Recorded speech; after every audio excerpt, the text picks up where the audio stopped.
السلام عليكم ورحمة الله وبركاته. خدا حافظ آقایون خانم. خدا حافظ.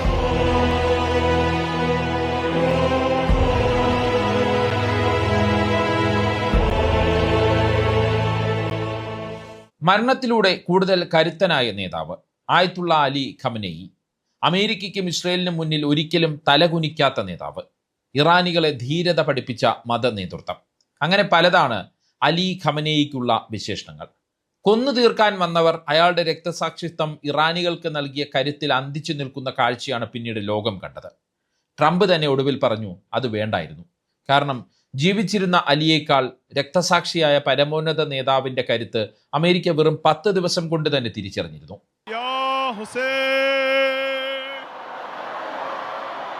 അദ്ദേഹത്തിന്റെ ഖബറടക്ക ചടങ്ങുകളിലേക്ക് ആയിരങ്ങൾ ഒഴുകിയെത്തുകയാണ്. 2 കോടി മനുഷ്യർ പങ്കെടുക്കുമെന്നാണ് ഇപ്പോൾ കരുതപ്പെടുന്നത്. ഇസ്രായേലിന്റെ ആക്രമണ ഭീഷണി നിലനിൽക്കുമ്പോഴും 100 രാജ്യങ്ങളിൽ നിന്നാണ് പ്രതിനിധികൾ വരുന്നത്. ഇപ്പോഴത്തെ പരമോന്നത നേതാവ് മുജ്തബ ഖമനേയി ചടങ്ങുകളിൽ പങ്കെടുക്കുമോ എന്നതും ആകാംക്ഷയാണ്.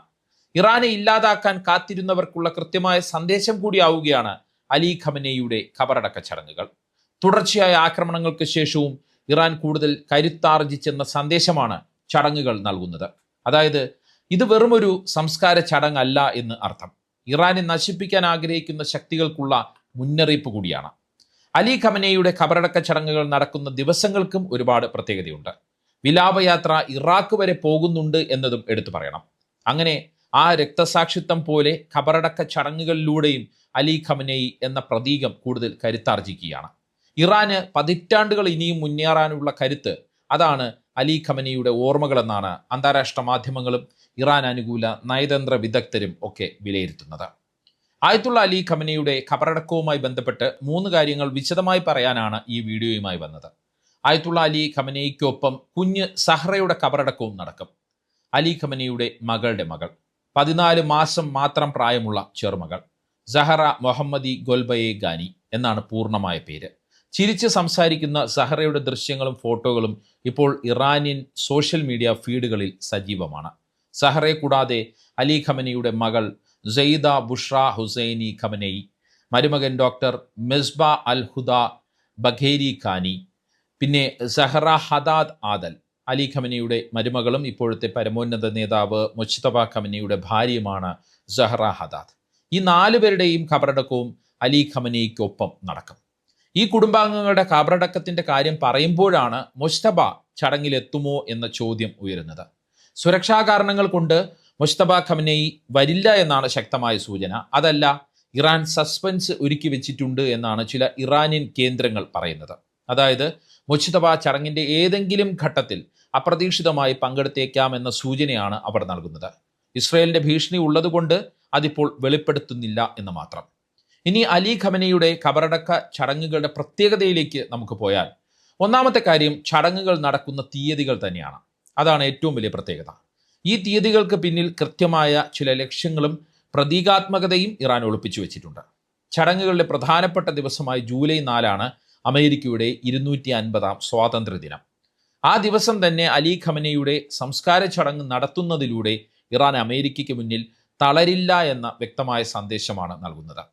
സ്വാതന്ത്ര്യ ദിനത്തോടനുബന്ധിച്ചുള്ള ട്രംപിന്റെ പ്രസംഗം ഉൾപ്പെടെ അലി ഖമനേയിയുടെ ചടങ്ങിന്റെ വാർത്താ പ്രാധാന്യത്തിൽ മുങ്ങിപ്പോകാൻ തന്നെയാണ് സാധ്യത. അലി ഖമനേയിയുടെ രക്തസാക്ഷിത്വം അമേരിക്കയുടെ സ്വാതന്ത്ര്യത്തിന് ഒരു മുന്നറിയിപ്പാക്കി ഇറാൻ മാറ്റുകയാണ് എന്നും പറയാം. മാത്രമല്ല, ചടങ്ങുകളെല്ലാം നടക്കുന്നത് ഷിയ ഇസ്ലാമിൽ വിലാപത്തിന്റെയും ചതിയുടെയും രക്തസാക്ഷിത്വത്തിന്റെയും പ്രതീകമായ മൊഹറം മാസത്തിലാണ്. പ്രത്യേകിച്ച് 7ാം നൂറ്റാണ്ടിൽ രക്തസാക്ഷിത്വം വരിച്ച ഷിയ വിശുദ്ധന്മാരിൽ ഒരാളായ ഇമാം ഹുസൈൻ്റെ ഓർമ്മ പുതുക്കുന്ന കാലമാണിത്. അതായത് രാഷ്ട്രീയപരമായും മതപരമായും സവിശേഷമായ ദിവസങ്ങളെയാണ് ഇറാൻ അലി ഖമനേയിയുടെ ഖബറടക്കത്തിന് തിരഞ്ഞെടുത്തിരിക്കുന്നത് എന്നതാണ് നമ്മൾ മനസ്സിലാക്കേണ്ടത്. അതുമല്ലാതെ ഒരു വലിയ സൈനിക നയതന്ത്ര പ്രകടനമായാണ് ഇറാൻ ഖബറടക്ക ചടങ്ങുകളെ നോക്കിക്കാണുന്നത്, അല്ലെങ്കിൽ അങ്ങനെ ചിത്രീകരിക്കാനാണ് ഇറാൻ ഉദ്ദേശിക്കുന്നത്. അലി ഖമനേയിയുടെ വധത്തോടെ ഒന്നും അവസാനിച്ചിട്ടില്ല എന്നും ഇറാന്റെ കമാൻഡ് ഘടന തകർന്നിട്ടില്ല എന്നും ലോകത്തെ കാണിക്കാൻ തന്നെയാണ് വിപുലമായ ചടങ്ങിലൂടെ ഇറാൻ ശ്രമിക്കുന്നത്. ദശലക്ഷക്കണക്കിന് ആളുകളെ തെരുവിൽ ഇറക്കുന്നതിലൂടെ ഭരണകൂടത്തിന്റെ പിന്തുണ ലോകത്തെ കാണിക്കാനും ഇറാൻ ആഗ്രഹിക്കുന്നു. ഇത് ശത്രു രാജ്യങ്ങൾക്കുള്ള ഒരു കൃത്യമായ രാഷ്ട്രീയ മുന്നറിയിപ്പാണ്. ആയത്തുള്ള അലി ഖമനേയി വിഭാവനം ചെയ്ത വിദേശ നയങ്ങളിലും സൈനിക നിലപാടുകളിലും മാറ്റമുണ്ടാകില്ല എന്നും പുതിയ പരമോന്നത നേതാവിൻ്റെ നേതൃത്വത്തിൽ രാജ്യം, അതായത് ഇറാൻ, ശക്തമായി മുന്നോട്ടു പോകുമെന്നും ഇറാൻ ഇതിലൂടെ വ്യക്തമാക്കുന്നു. 100-ലധികം രാജ്യങ്ങളിൽ നിന്നുള്ള പ്രതിനിധികളെ പങ്കെടുപ്പിക്കുന്നതിലൂടെ തങ്ങൾ അന്താരാഷ്ട്ര തലത്തിൽ ഒറ്റപ്പെട്ടിട്ടില്ല എന്നും ശക്തമായ നയതന്ത്ര ബന്ധങ്ങൾ ഇപ്പോഴും നിലനിൽക്കുന്നുണ്ട് എന്നും ഇറാൻ തെളിയിക്കുന്നു. അതായത് നേരത്തെ സൂചിപ്പിച്ചതുപോലെ അലി ഖമനേയുടെ വധം ഒന്നിൻ്റെയും അവസാനമല്ലെന്നും മറിച്ച് ശത്രുക്കൾക്കെതിരെയുള്ള കൂടുതൽ ശക്തമായ പോരാട്ടത്തിൻ്റെ തുടക്കമാണ് എന്നുമാണ് ഇറാൻ ലോകത്തെ കാണിക്കുന്നത്. അലി ഖമനേയുടെ ഭൗതികദേഹം ഇപ്പോൾ തലസ്ഥാനമായ ടെഹ്റാനിലെ ഇമാം ഖൊമൈനി ഗ്രാൻഡ് മുസല്ല പ്രാർത്ഥനാ കോംപ്ലക്സിലാണ് സൂക്ഷിച്ചിരിക്കുന്നത്. വിദേശ പ്രതിനിധികളും ഔദ്യോഗിക അതിഥികളും അന്ത്യാഭിവാദം അറിയിക്കുകയാണ് ഇപ്പോൾ. ജൂലൈ 4, 5 അതായത് ശനി, ഞായർ ദിവസങ്ങളിൽ ടെഹ്റാനിലെ ഗ്രാൻഡ് മുസല്ലയിൽ പൊതുജനങ്ങൾക്ക് ആദരാഞ്ജലി അർപ്പിക്കാം. തുടർന്നാണ് വിലാപയാത്ര തുടങ്ങുന്നത്. ജൂലൈ 6 ടെഹ്റാനിലും ജൂലൈ 7 ഇറാന്റെ പുണ്യനഗരമായ ഖോമിലും വിലാപയാത്ര നടക്കും. ജൂലൈ 8 ഭൗതികദേഹം ഇറാഖിലെ ഷിയ പുണ്യകേന്ദ്രങ്ങളായ നജാഫ്, കർബല എന്നിവിടങ്ങളിൽ എത്തിച്ച് ചടങ്ങുകൾ നടത്തും. ജൂലൈ 9 വ്യാഴാഴ്ച ഖമനേയുടെ ജന്മനാടായ വടക്ക് കിഴക്കൻ ഇറാനിലെ മജാദിലുള്ള പ്രശസ്തമായ ഇമാം റേസ മക്ബറയിൽ ഭൗതികദേഹം ഖബറടക്കും. അദ്ദേഹത്തിൻ്റെ ഭൗതികദേഹം ഇറാഖിലേക്ക് കൊണ്ടുപോകുന്നത് ഇറാൻ അതിരുകളില്ലാത്ത വിപ്ലവ ശക്തിയാണ് എന്ന് ലോകത്തിന് കാണിച്ചു കൊടുക്കാൻ കൂടി വേണ്ടിയാണ്. അലി ഖമനേയുടെ മതപരമായ സ്വാധീനം ഇറാഖ്, പാകിസ്ഥാൻ, ബഹ്റൈൻ തുടങ്ങിയ ഷിയ സമൂഹങ്ങളിലേക്കും വ്യാപിച്ചിരുന്നു. അതുകൊണ്ടാണ് നജാഫിലെയും കർബലയിലെയും ചടങ്ങുകൾക്ക് ഇത്രയധികം പ്രാധാന്യം നൽകുന്നത് എന്നാണ് ഇറാൻ നേതാക്കൾ അറിയിക്കുന്നത്. ഇറാൻ ഇതിനു മുമ്പ് ഇത്രയും വലിയ സംസ്കാര ചടങ്ങുകൾക്ക് സാക്ഷ്യം വഹിച്ചത് 1989 ആയത്തുള്ള റൂഹുള്ള ഖൊമൈനിയുടെയും 2020 അമേരിക്ക കൊലപ്പെടുത്തിയ ഖുദ്സ് ഫോഴ്സ് കമാൻഡർ ഖാസിം സുലൈമാനിയുടെയും മരണസമയത്താണ്. ആ 2 വിലാപ യാത്രകൾക്കിടയിലും അപകടങ്ങൾ പോലും സംഭവിച്ചിരുന്നു. അതുകൊണ്ട് തന്നെ ഇപ്പോൾ ദശലക്ഷക്കണക്കിന് ജനങ്ങളെയും വിദേശ പ്രതിനിധികളെയും നിയന്ത്രിക്കുക എന്നത് ഇറാന് വലിയൊരു വെല്ലുവിളിയാണ്. ആ വെല്ലുവിളിയാണ് സധൈര്യം ഇറാൻ ഏറ്റെടുത്തിരിക്കുന്നത് എന്നത് പ്രത്യേകതയാണ്.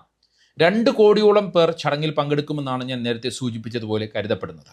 കടുത്ത വെയിലിൽ നിന്ന് ജനക്കൂട്ടത്തിന് ആശ്വാസമേകാൻ അഗ്നിശമന സേന 6000-ഓളം വാട്ടർ സ്പ്രിംഗ്ലറുകൾ സ്ഥാപിച്ചിട്ടുണ്ട്. വിലാപയാത്ര കടന്നുപോകുന്ന നഗരങ്ങളിൽ ദേശീയ അവധി പ്രഖ്യാപിച്ചിട്ടുണ്ട്. 1.7 കോടി ജനസംഖ്യയുള്ള ടെഹ്റാനിൽ ചരിത്രത്തിലെ ഏറ്റവും വലിയ ഗതാഗത നിയന്ത്രണമാണ് ഏർപ്പെടുത്തിയിരിക്കുന്നത്. ടെഹ്റാനിലെ വിമാനത്താവളങ്ങളെല്ലാം അടച്ചിട്ടിരിക്കുകയാണ്. സ്വകാര്യ വാഹനങ്ങൾക്ക് നിരോധനം ഏർപ്പെടുത്തിയിരിക്കുകയാണ്. ദശലക്ഷക്കണക്കിന് ആളുകൾക്കായി 700-ലധികം പാർക്കിംഗ് കേന്ദ്രങ്ങൾ തുറക്കുകയും ചെയ്തിട്ടുണ്ട്.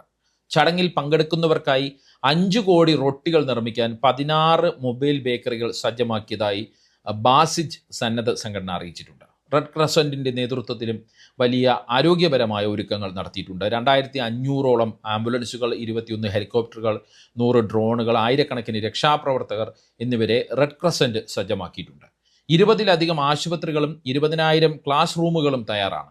പുറത്തുനിന്ന് വരുന്നവർക്കായി ആളുകളോട് തങ്ങളുടെ വീടുകൾ വിട്ടു നൽകാൻ സർക്കാർ ആവശ്യപ്പെട്ടിട്ടുണ്ട്. പള്ളികളും സ്പോർട്സ് ഹാളുകളും ഇതിനായി ഒരുക്കിയിട്ടുണ്ട്. അങ്ങനെ ഇറാൻ ഇന്നുവരെ കാണാത്തത്ര വിപുലമായ സൗകര്യങ്ങളാണ് ഒരുക്കിയിരിക്കുന്നത് എന്ന് തന്നെ പറയാം. ഒന്ന് തിരികെ ആലോചിച്ചു നോക്കൂ. അമേരിക്കയും ഇസ്രയേലും എന്താണ് ലക്ഷ്യമിട്ടത്? പരമോന്നത നേതാവിനെ വധിച്ചാൽ ഇറാനെ തന്നെ ഇല്ലാതാക്കാം എന്നതായിരുന്നു ഇസ്രയേലിൻ്റെയും അമേരിക്കയുടെയും ഉന്മൂലന തന്ത്രം. അവർ അതുവരെ തകർത്ത രാജ്യങ്ങളുടെ അനുഭവം അവരെ പഠിപ്പിച്ചത് അതായിരിക്കാം. പക്ഷേ ഇറാനും ആയത്തുള്ള അലി ഖമനേനിയും ട്രംപിനും നെതന്യാഹുവിനും കരുതി വെച്ചത് നമ്മൾ കണ്ടതാണ്. രാജ്യത്തിനു വേണ്ടി രക്തസാക്ഷിത്വം വരിക്കാൻ അലിക്ക് മടിയുണ്ടായിരുന്നില്ല. ഉണ്ടായിരുന്നെങ്കിൽ അയാൾ നെതന്യാഹുവിനെയൊക്കെ അല്ലെങ്കിൽ നെതന്യാഹുവൊക്കെ ചെയ്യുന്നത് പോലെ ബങ്കറുകളുടെ സുരക്ഷിതത്വം തേടിപ്പോയേനെ. പക്ഷെ പോയില്ല. പകരം ധീരനായി ടെഹ്റാനിലെ ഓഫീസിലും വീട്ടിലും തന്നെ തുടർന്നു. തന്നെ കൊന്നാൽ ഇറാൻ എന്ന രാജ്യം ഇല്ലാതാകില്ല എന്ന് അയാൾക്ക് ഉറപ്പുണ്ടായിരുന്നു. മറ്റൊന്നുകൂടി അയാൾക്ക് ഉറപ്പുണ്ടായിരുന്നു. അത് തൻ്റെ രക്തസാക്ഷിത്വം അപ്പോൾ ഇറാനിൽ ഉണ്ടായിരുന്ന ആഭ്യന്തര പ്രശ്നങ്ങളെല്ലാം പരിഹരിക്കുമെന്ന് അയാൾക്ക് ഉറപ്പുണ്ടായിരുന്നു. അലി ഖമൈനിയുടെ കണക്കുകൂട്ടൽ പതിവ് പോലെ പിഴച്ചില്ല. 2ാം നിര നേതൃത്വവും സ്വയം നിർണയാധികാരമുള്ള സൈന്യവും അമേരിക്കയെയും ഇസ്രയേലിനെയും വിറപ്പിച്ചു. ആറ്റം ബോംബിനേക്കാൾ ശക്തിയുള്ള ഹോർമൂസ് കടലിടുക്കിനെ പ്രയോഗിച്ച് ഇറാൻ നേതാക്കൾ അമേരിക്കയും ഇസ്രയേലിനെയും പൂട്ടി. 4000 കിലോമീറ്റർ അപ്പുറമുള്ള അമേരിക്കയുടെ ഡീഗോഗാഷ്യ ദ്വീപിലേക്ക് വരെ മിസൈൽ വിട്ടു. മാത്രമല്ല അലി ഖമൈനി വിചാരിച്ചതുപോലെ തന്നെ അയാളുടെ രക്തസാക്ഷിത്വത്തിലൂടെ ഇറാനിലെ ആഭ്യന്തര പ്രശ്നങ്ങളെല്ലാം അവസാനിച്ചു. ഇറാനികൾ വിദേശ ശക്തികൾക്കെതിരെ ഒറ്റക്കെട്ടായി നിലകൊണ്ടു. അതായത് പിഴച്ചത് നെതന്യാഹുവിനും ട്രംപിനുമായിരുന്നു. ഇറാൻ 20 വർഷമായി കരുതി വച്ചിരുന്ന പദ്ധതികൾ, ആസൂത്രണങ്ങൾ അല്ലെങ്കിൽ ആയുധങ്ങൾ എല്ലാം കൃത്യമായി നടപ്പാക്കി. ഒടുവിൽ പേർഷ്യൻ ചർച്ചാ തന്ത്രത്തിൽ അമേരിക്കൻ നേതാക്കളെ കുരുക്കി. അതുകൊണ്ട് തന്നെ ഇപ്പോൾ ചർച്ചയ്ക്കായി ഇറാൻ്റെ പിറകെ നടക്കേണ്ട ഗതികേടിലാണ് അമേരിക്ക. ഒറ്റയ്ക്കായി പോയ ഇസ്രയേൽ ഭീഷണികൾ കൊണ്ട് മാത്രം ആത്മസംതൃപ്തി നേടുന്നു. അമേരിക്കയുടെ സുരക്ഷയിൽ അതിയായി വിശ്വസിച്ചിരുന്ന അറബ് രാജ്യങ്ങൾ അതിൽ ആശങ്കയുള്ളവരായി മാറി. ഇറാനുമായി കൂടുതൽ അറബ് രാജ്യങ്ങൾ അടുക്കാൻ തുടങ്ങി. ഫ്രീയായി തുറന്നു കിടന്ന ഹോർമൂസിൽ ഇറാൻ്റെ പരമാധികാരമായി സെസ് ഏർപ്പെടുത്താൻ പോകുന്നു. ഒമാനുമായി അധികാരം പങ്കിടുന്നു. അതായത് ഒറ്റപ്പെടുത്തിയിരുന്നവർ വരെ ഇറാൻ്റെ കരുത്തിൽ വിശ്വസിക്കാൻ തുടങ്ങിയിരിക്കുന്നു.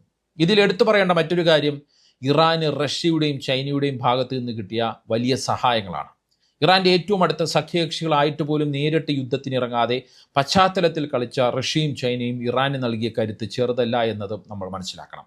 ഇതും ആയത്തുള്ള അലി ഖമനേയി ജീവിച്ചിരുന്ന കാലത്ത് തന്നെ ഇറാൻ തീരുമാനിച്ച യുദ്ധതന്ത്രമായിരുന്നു എന്നാണ് ഇന്ന് വിലയിരുത്തപ്പെടുന്നത്. അതായത് തൻ്റെയല്ല ആരുടെയും മരണം ഇറാൻ്റെ കരുത്ത് ചോർത്താതിരിക്കാൻ വേണ്ട നയങ്ങളും നിയമങ്ങളും തന്ത്രങ്ങളും ഒരുക്കി വെച്ചിട്ടാണ് അലി ഖമനേയി മടങ്ങിയത് എന്നാണ് നമ്മൾ മനസ്സിലാക്കേണ്ടത്.